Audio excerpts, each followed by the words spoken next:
Hello, welcome back. Do me a favor, click the little thumbs up button down there. Maybe throw a comment at it. Seems that Yevgeny Prigozhin Wagner Group, well, he's been recruiting from Russian prisons. We know that. But it gets even better. This is from the Daily Beast. Putin's prison recruiting scheme takes a big, desperate turn out of Nigeria. Russia's infamous Wagner Group is freeing hardened rebels held in jail cells in the Central African Republic and deploying them overseas, including in Ukraine's eastern Donbass region. Two senior military officers in the CAR told the Daily Beast. The people in question are terrorists who were in custody for charges such as rape and murder. They are being referred to as Black Russians. It said since October, they, Wagner paramilitaries, have been walking into military and police cells and releasing rebels, including those held for attacking Bokolobo village in the southern CAR in May and for raping women and girls. That nobody can stop them because the government has given them so much power to act the way they want. According to one of the officers, the Wagner paramilitaries told military officials that the released rebels would be working for the group overseas. They, Wagner, said they need urgent manpower in Mali and Ukraine.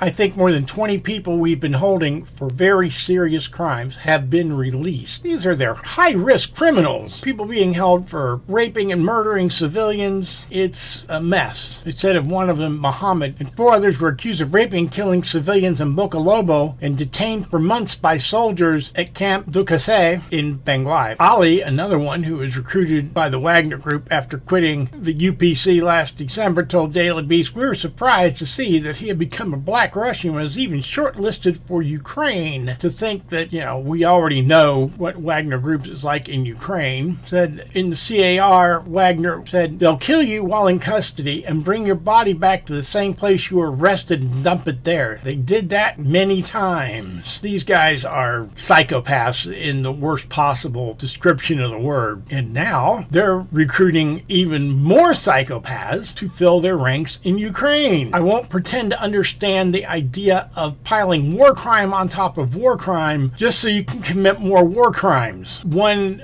general involved in the bombings of World War II said we better be on the winning side, otherwise we're going to get tried for war crimes afterwards. And that's pretty much where they're going with this. They're not giving them the kind of money that they were promising the Russians. They're giving them $1,000 a month to go fight in Ukraine. I doubt these Black Russians have any idea where Ukraine is and no idea that they're being sent into a walk-in freezer of a country right now. But supposedly they got paid for a couple of months and then they just quit paying them.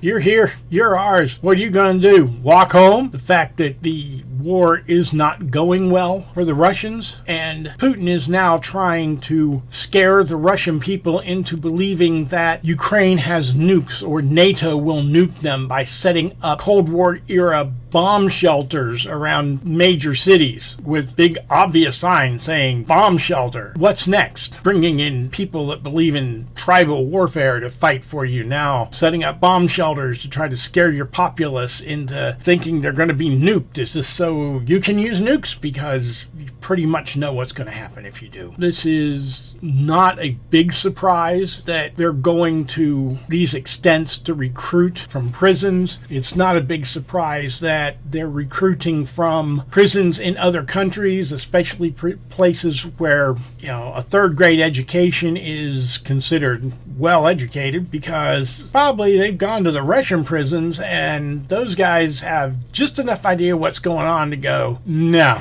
don't trust you. And these are probably going to be people who will, rape, kill, pillage, and burn, because pretty much that's the only way they know how to fight a war. If they put them all in one unit, it's going to be bad for the Ukrainians in the occupied areas. The Ukrainian army is not going to have any trouble with them because they're not fighting in the African bush or in the African jungle. The wide open plains of Ukraine is somewhere they're not used to fighting, and they'll probably get killed off pretty quick. Well, or at least one can hope they get killed off pretty quick, because I don't think they're going to surrender. That's about all I'm going to say for today. Y'all have a good evening, good day.